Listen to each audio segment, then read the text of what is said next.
बिस्मिल्लाहिर्रहमानिर्रहीम। अस्सलाम वालेकुम डियर स्टूडेंट्स, ये आज हमारा वीडियो लेक्चर सीरीज़ का लेक्चर नंबर 7 है और आज हम डिस्कस करने जा रहे हैं atomic mass, atomic number, standard atomic mass and relative atomic mass, और साथ में हम एटॉमिक मास यूनिट को डिस्कस करेंगे। ये 4-5 चीज़ें हम डिस्कस करेंगे। बहुत आसान सी चीज़ें हैं, लेकिन अक्सर स्टूडेंट्स इसमें कंफ्यूज होते हैं। तो कंफ्यूज नहीं होना, क्योंकि ये बहुत ज़्यादा आसान चीज़ें हैं। तो शुरू कर लेते हैं। कल हमने डिस्कस किया था मिक्सचर और इसके टाइप्स को। आज हम डिस्कस कर रहे हैं एटॉमिक नंबर को। सबसे पहले डिस्कस कर लेते हैं एटॉमिक नंबर क्या चीज़ होता है।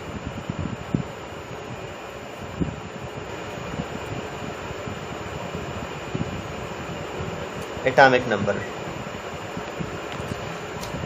एटॉमिक नंबर की अगर हम बात कर ले तो ये हमारे पास जो ओल्ड डिफिनीशन है, जो आज तक मुख्तलिफ जगहों पे मैं सुनते आया हूँ, वो कुछ यूँ है कि द नंबर ऑफ प्रोटॉन और electron present in an atom is known as atomic number. लेकिन ये डिफिनीशन जो है ये मेरे हिसाब से ठीक नहीं है। इसमें कुछ खामियां हैं। वो क्या खामियां हैं वो अभी मैं आपको एक्सप्लेन भी करता हूँ, साथ साथ भी पढ़ाता भी हूँ।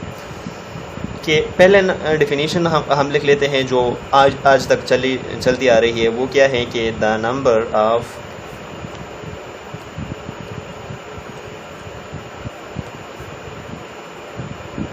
इलेक्ट्रॉन, EL में सिंपल इलेक्ट्रॉन के लिए लिखता हूँ, or proton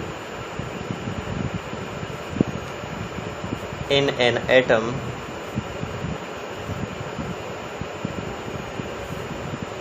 is known as atomic number।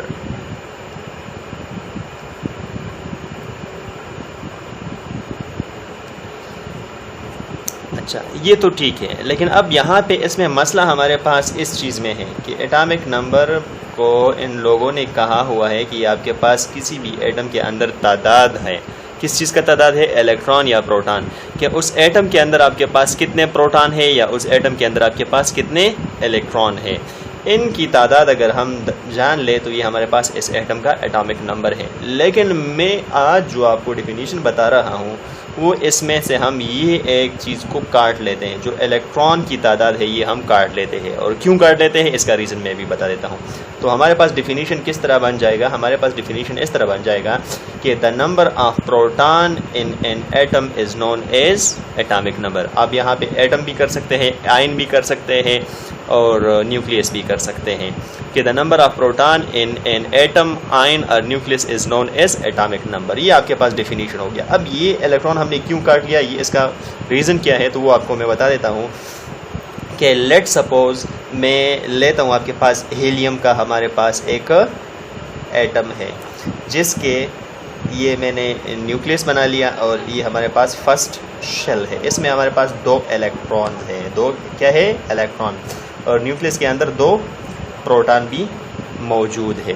तो अब इसका अगर हम बात कर ले एटॉमिक स्टेट में कि ये न्यूट्रल फेज़ में है, तो ये हमारे पास क्या होता है? 2 इसका एटॉमिक नंबर है, क्योंकि इसमें 2 इलेक्ट्रॉन भी है और 2 प्रोटॉन भी है। तो आप कोई सा भी ले लें, ये इसका एटॉमिक नंबर हो गया। लेकिन अब मैं अपनी पॉइंट की तरफ आ रहा हूँ कि अगर इसको हम आयोनाइज कर ले और इससे ये एक इलेक्ट्रॉन हम निकाल ले, किसी तरीके से हम निकाल ले, या एनर्जी दे दिया या रेडिएशन दे दिया या किसी तरीके से हमने इससे ये एक इलेक्ट्रॉन जो है वो रिमूव कर लिया, तो हमारे पास जो बाकी बचने वाला आयन है उसके अंदर 2 प्रोटॉन होंगे और क्या होगा? 1 इलेक्ट्रॉन होगा। अभी क्या होगा?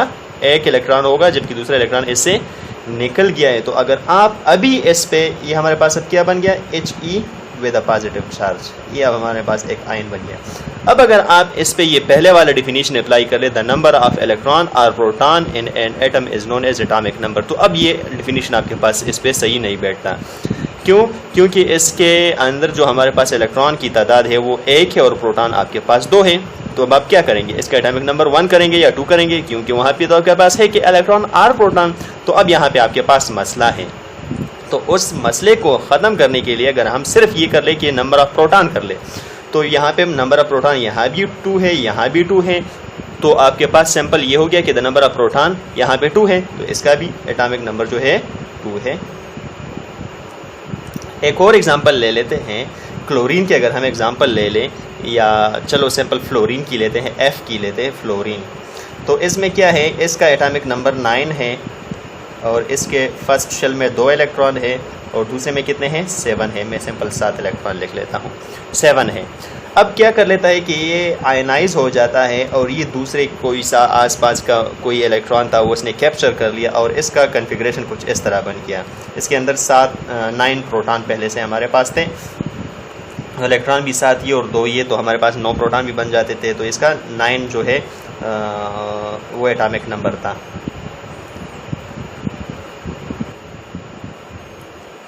इसका क्या था, एटॉमिक नंबर था।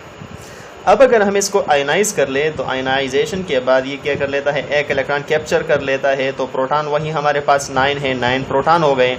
और इलेक्ट्रॉन की अगर हम बात कर लें तो ये पहले में 2 हो गए, 1 2, और दूसरे में अब कितने हैं, दूसरे में 8 है।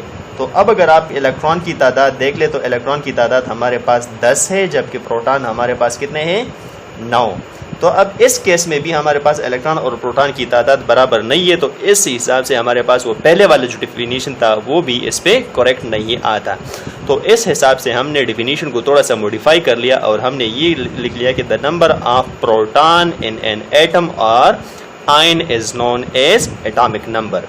तो आपने सिंपल क्या करना है कि न्यूक्लियस के अंदर प्रोटॉन देखने हैं और जितने भी प्रोटॉन हो वो आपके पास इस एटम का, इस आयन का एटॉमिक नंबर है। आई समझ? अच्छा, अब इसकी हम थोड़ा सा हिस्ट्री देख लें। तो ये जो एटॉमिक नंबर है इसकी डिस्कवरी जो है ये कब हुई थी? इसकी डिस्कवरी जो है ये 1913 में हुई थी, 1913 में। और किसने की थी? हेनरी मोज़ले ने की थी।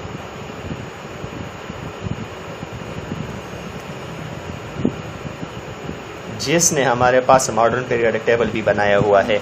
उन्होंने 1913 में ये एटॉमिक नंबर जो है ये डिस्कवर किया था और इस पे बात की थी। अच्छा, अब अगर हम इसकी बात कर ले रिप्रेजेंटेशन की, तो इसको हम Z से रिप्रेजेंट करते हैं। और नॉर्मली इसकी अगर हम उसकी बात कर ले कि हम लिखते कहाँ पे है, प्लेसिंग की बात कर लें तो प्लेसिंग के लिए हम ये सबस्क्रिप्ट में लिखते हैं। 2 चीज़ें हैं हमारे पास, एक है सुपरस्क्रिप्ट और दूसरा है सबस्क्रिप्ट। लेट सपोज ये मेरे पास ए लेटर मैंने लिख लिया, एक लफ्ज़ है ए। तो इस ए के ये दरमियान से ऊपर जो हिस्सा है यहाँ पे, इस जगह को कहते हैं सुपरस्क्रिप्ट, सुपर ऊपर। और ये जो जगह है इसको कहते हैं सबस्क्रिप्ट। क्या चीज़? सबस्क्रिप्ट। तो ये जो हमारे पास एटॉमिक नंबर है इसको हम सबस्क्रिप्ट में लिखते हैं, मतलब नीचे लिखते हैं, इस दरमियान से नीचे वाले जगह में। और क्या कर लेते हैं, प्लेसिंग क्या होगी, लेफ़्ट पे होगी, राइट पे होगी। तो हम क्या कर लेते हैं, इसको इधर लिख लेते हैं लेफ़्ट पे, लेफ़्ट सबस्क्रिप्ट, सबस्क्रिप्ट। अच्छा, अब अगर हम HE वाली एग्जांपल देख लें तो HE में हम यहाँ पे 2 लिख लेते हैं, ये इसका एटॉमिक नंबर हो गया। फ्लोरीन की देख लें तो ये इसका हो गया। क्लोरीन की देख लें Cl क्लोरीन, तो इसका 17 है, वो इधर लिख लेते हैं। तो लेफ़्ट साइड पे हम सबस्क्रिप्ट में जो अदद लिखते हैं, जो सैम्पल नंबर लिखते हैं, वो असल में हमारे पास एटॉमिक नंबर को रिप्रेजेंट करता है। सही है? आई समझ? ठीक है। अभी हम आगे जाते हैं और जो हमारे पास दूसरा जो है मास नंबर उसको डिस्कस कर लेते हैं।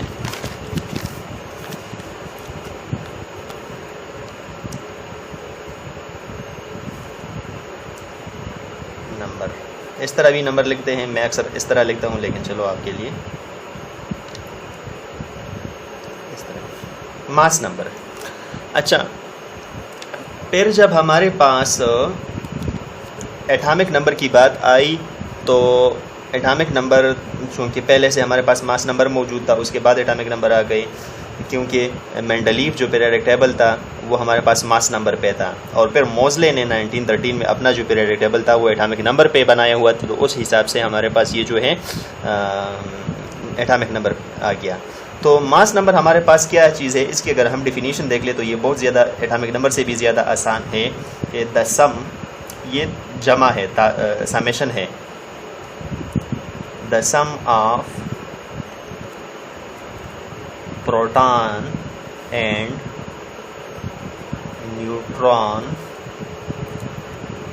Of a nucleus is known as mass number. Mass number कि आपके पास प्रोटॉन की जो तादाद है और न्यूट्रॉन की जो तादाद है उसको आप आपस में जमा कर ले तो ये उसी न्यूक्लियस का आपके पास क्या हो गया, ये उसका मास नंबर हो गया। लेट सपोज अगर हम हीलियम की बात करें जो अभी हमने उस साइड पे पढ़ा था, हीलियम, इसमें क्या है, इसमें इलेक्ट्रॉन की जो तादाद है, इलेक्ट्रॉन सिंपल में से पहले EL से लिख लेता हूँ, इलेक्ट्रॉन की जो तादाद है वो 2 है और जो प्रोटॉन की तादाद है वो भी 2 है और जो न्यूट्रॉन की तादाद है जिसको मैं N से रिप्रेजेंट कर लूँ वो भी 2 है। सही है। तो अब हम क्या कर लेते हैं, मास नंबर है तो प्रोटॉन प्लस न्यूट्रॉन है तो ये हमारे पास इन दो चीज़ों की समेशन है, इन दोनों की मजमुआ है। तो ये दोनों अगर हम प्लस कर ले तो ये हमारे पास 4 आ जाता है। तो ये 4 इसका मास नंबर हो गया। क्या हो गया, मास नंबर। इसी तरह अगर हम कोई और एटम ले लें, लेट सपोज हाइड्रोजन में लेता हूँ, तो हाइड्रोजन में क्या होता है, हाइड्रोजन में हमारे पास इलेक्ट्रॉन 1 होता है, प्रोटॉन जो होता है वो 1 होता है और न्यूट्रॉन जो होता है वो नहीं होता। तो इसी हिसाब से अगर आप इन दोनों को आपस में प्लस कर दे तो ये क्या बन जाता है, ये हमारे पास 1 बन जाता है जो कि इसका मास नंबर, हाइड्रोजन का मास नंबर है जो कि 1 है। इसी तरह आप मुख्तलिफ एटम्स के लिए कार्बन का अगर आप एग्जांपल दे ले, कार्बन तो उसमें हमारे पास 6 इलेक्ट्रॉन है, 6 प्रोटॉन है हमारे पास और 6 इसके अंदर न्यूट्रॉन है। तो हमारे पास proton plus neutron mass number है, इसको अगर हम कर ले तो ये हमारे पास 12 है, ये 12 इस कार्बन का मास नंबर है। तो क्या है कि हमारे पास mass number is the summation of proton plus neutron. सही है, आई समझ। अच्छा, अब इसकी अगर हम रिप्रेजेंटेशन की बात कर ले, रिप्रेजेंटेशन, तो रिप्रेजेंटेशन में वो हमने लेफ़्ट साइड में सबस्क्रिप्ट में लिखा था, अब इसको हमने लेफ़्ट में सुपरस्क्रिप्ट में लिख लेते हैं।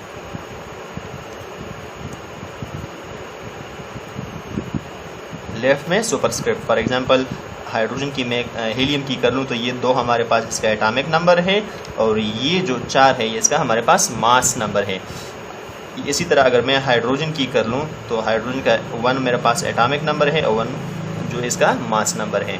कार्बन की कर लूँ तो कार्बन में 6 मेरे पास एटॉमिक नंबर है और 12 मेरे पास इसका मास नंबर है। अगर जनरल रिप्रेजेंटेशन की बात कर लूँ तो A मेरे पास किसी भी एटम का सिंबल हो गया और ये Z उसका एटॉमिक नंबर हो गया और सॉरी ये A मैंने लिख लिया, A हम इसको रिप्रेजेंट करते हैं मास नंबर को। तो मैं ये कर लेता हूँ कि इसको सिंबल को S से रिप्रेजेंट कर लेता हूँ, S या हाँ S से कर लेते हैं। चलो, ये S से सिंबल हो गया किसी भी एटम का, तो ये Z उसका एटॉमिक नंबर हो गया और A उसका मास नंबर हो गया। ये सबस्क्रिप्ट में आ गया, ये सुपरस्क्रिप्ट में आ गया। और इसकी अगर हम सिंबल की बात कर ले तो सिंबल इसका A है, A से हम इसको रिप्रेजेंट कर लेते हैं। सही है। अच्छा, अब हमारे पास नेक्स्ट जो हमारा टॉपिक है वो नेक्स्ट है हमारे पास स्टैंडर्ड एटॉमिक मास। क्या चीज़ है? Standard atomic mass. Standard atomic mass क्या है? जिस तरह के नाम से जाहिर है,